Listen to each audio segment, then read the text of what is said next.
Cuento de fútbol del uruguayo Carlos Sabín, de su libro Colgado del Travesaño, que editó Alfaguara. Se llama Al ángulo superior derecho.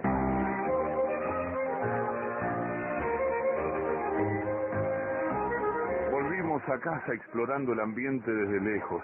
La calle estaba tranquila y no había señales de que nada extraordinario hubiera ocurrido. Yuyo me preguntó si habrían llamado a la policía. Le dije que no creía que Amelia hiciera eso. Ella se consideraba medio parienta de papá. La ventana de Amelia tenía un parche de papel de embalar pegado con engrudo. Habíamos calculado bien el tiempo. Papá ya había regresado del trabajo. Desde el portón oímos la voz de mamá. Estaba llenándole la cabeza con el relato del incidente.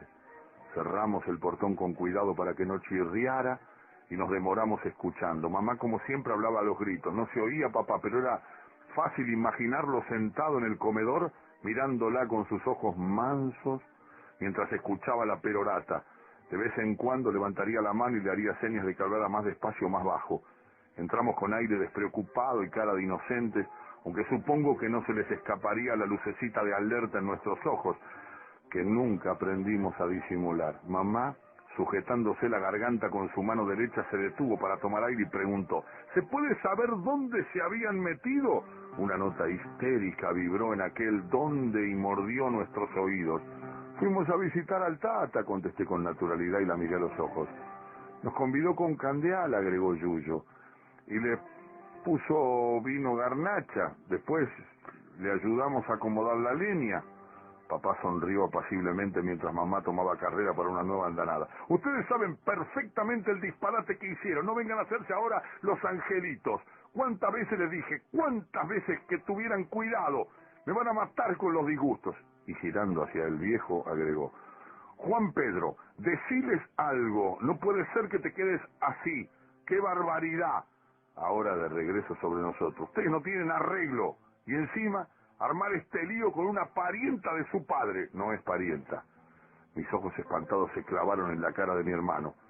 Papá adoptó un aire de sorpresa y se quedó mirándolo. Pareció que a mamá se le atragantaba el resto de la arenga. ¿Qué dijiste vos, mequetrefe? ¿Qué dijiste? La sangre fría o la inconsciencia de Yuyo me aterrorizaban. Que no es parienta, mamá. Nunca fue parienta.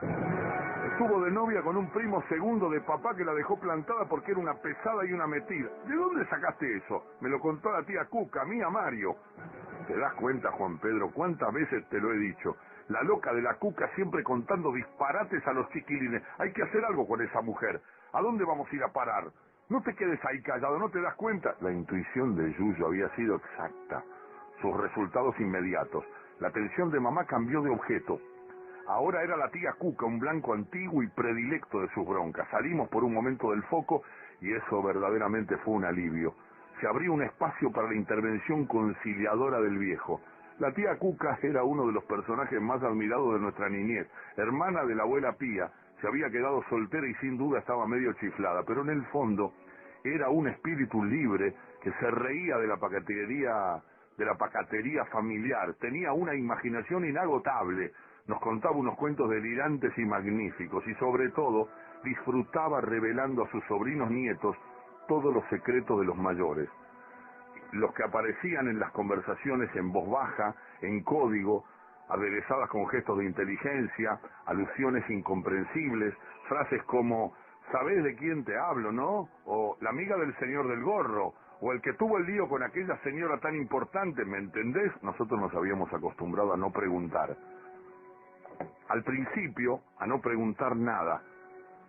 Al principio levantábamos la cabeza y parábamos la oreja para tratar de pescar en el aire lo que evidentemente se nos quería escamotear, pero pronto aprendimos que era mejor hacerse el idiota, porque los mayores, creyéndonos ausentes en nuestros juegos, se cuidaban un poco menos y soltaban más información. Después, todo lo que había que hacer era recordar bien y contarle a Cuca, y ella con fruición se despachaba a gusto con historias truculentas o divertidísimas que nunca podíamos entender por qué se nos ocultaban. Los niños teníamos un estatuto de idiotez consagrada, en parte por el dudoso privilegio de la inocencia, o para que no dejáramos escapar comentarios inoportunos delante de algún vecino o algún pariente equivocado, y en parte porque así los mayores se sentían importantes, miembros de una fraternidad que se complacía en excluirnos.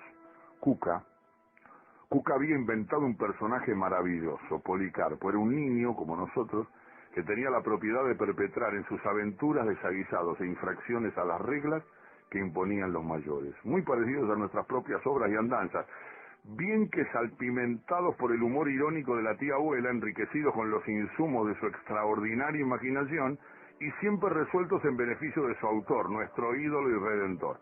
La sabiduría de tía Cuca la llevaba aún más allá. A veces Policarpo encaraba alguna nueva empresa que en realidad encerraba una sugerencia pedagógica, una acción a imitar o una propuesta. Buenos entendedores, Yuyo y yo solíamos maquinar después alguna fechoría policarpeana que, llevada a la práctica, Cuca, maestra orgullosa y satisfecha, festejaba con unas risotadas tremendas y unos besos y abrazos de oso implacable. Hacer reír a Cuca era una de nuestras máximas aspiraciones.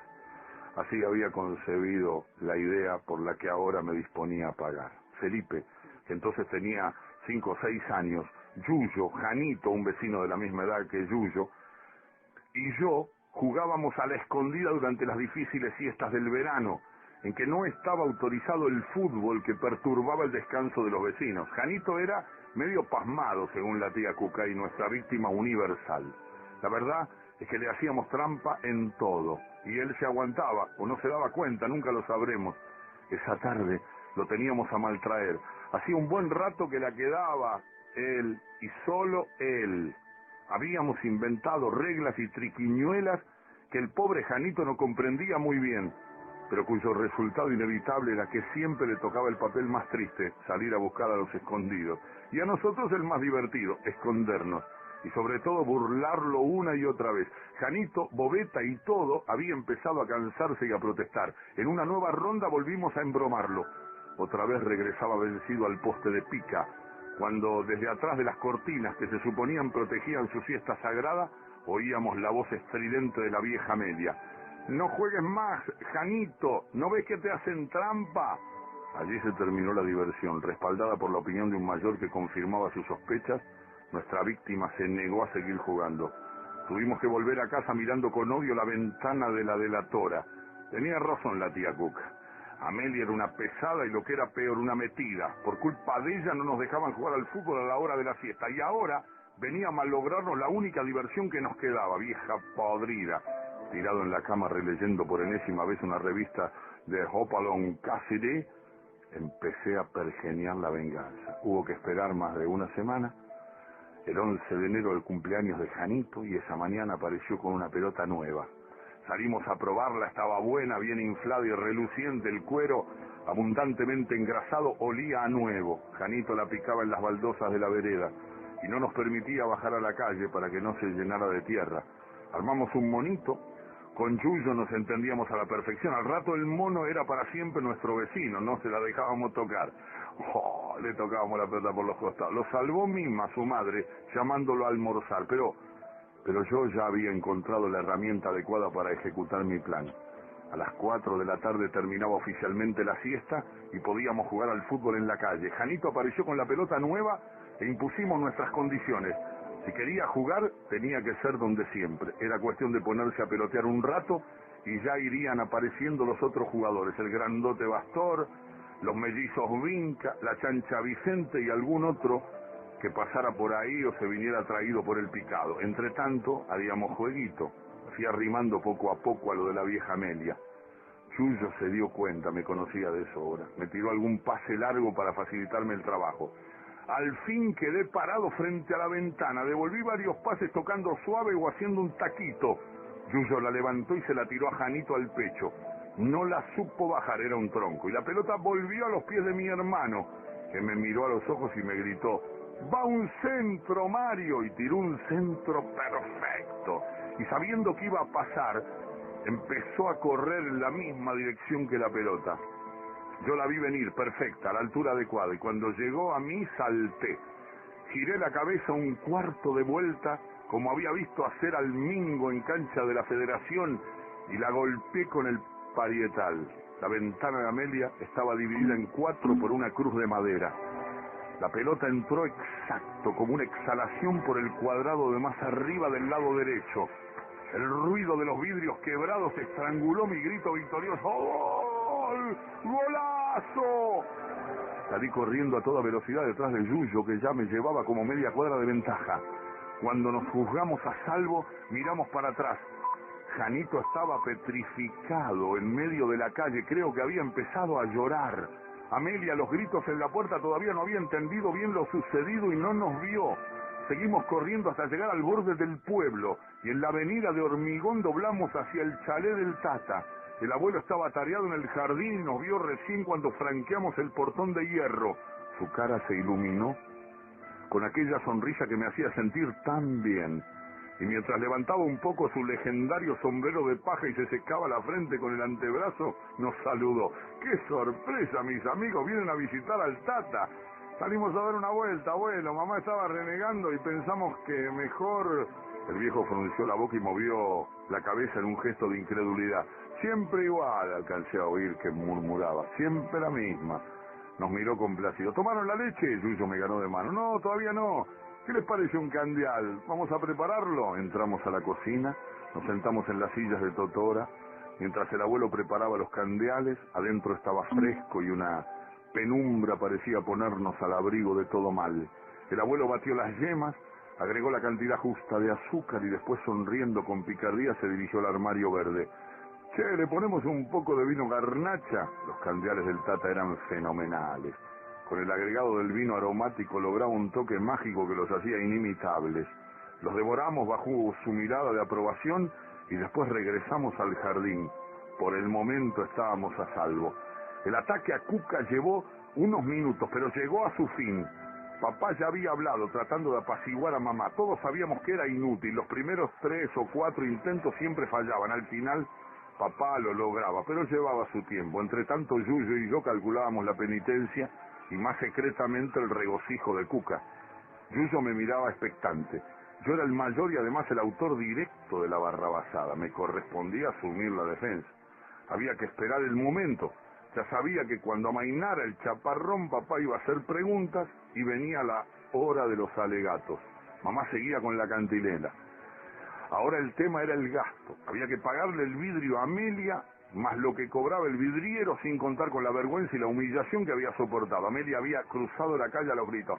¡Martina, Martina, mirá a tus hijos, mirá lo que me hicieron! Todo el barrio se había enterado y la vieja se había despachado a gusto contra nosotros y de paso manifestado de viva voz sus discrepancias con la educación que nos estaban dando. Comentada luego en una prolongada tertulia de zaguanes con doña Cata y la nena, enemigas de siempre, pero aliadas circunstanciales ante el ataque de los vándalos. Entonces papá asumió la dirección de los acontecimientos. Tranquila, Martina, calmate un poco, vamos a ver bien qué pasó. Me miró desde su eterna paz como para darme confianza. A ver, Mario, contame cómo fue mi hijo eso. Yo me había quedado mudo. Me daba pena que mamá hubiera pagado el pato y me daba más rabia todavía con la vieja de mierda y las otras vecinas siempre dispuestas a hablar mal de todo el mundo. Yuyo él esperaba que dijera algo en defensa de ambos, pero yo no podía articular palabra. Miré a papá sin saber qué hacer. Sentía que mis pies se hundían en las baldosas. Mamá guardaba respirando con fuerza, apenas contenidas sus ganas de seguir con la rezongadera. Entonces empecé a balbucear una explicación y me detuve, no encontraba qué decir. Felipe se había arrimado a mí, me agarraba de una pierna. Mi silencio llegaba ya al límite de lo tolerable. Entonces Yuyo soltó. Papá, mirá, le pidió un centro al Mario y la clavó en el ángulo superior derecho. El viejo abrió la boca para decir algo. Mamá parecía a punto de saltar. Yo no me animaba a pestañear. Magistral, Yuyo, liquidó el asunto para siempre. Antes que nadie pudiera hacer o decir algo más, dijo: te juro, pa, fue el mejor cabezazo que vi en mi vida, te lo juro.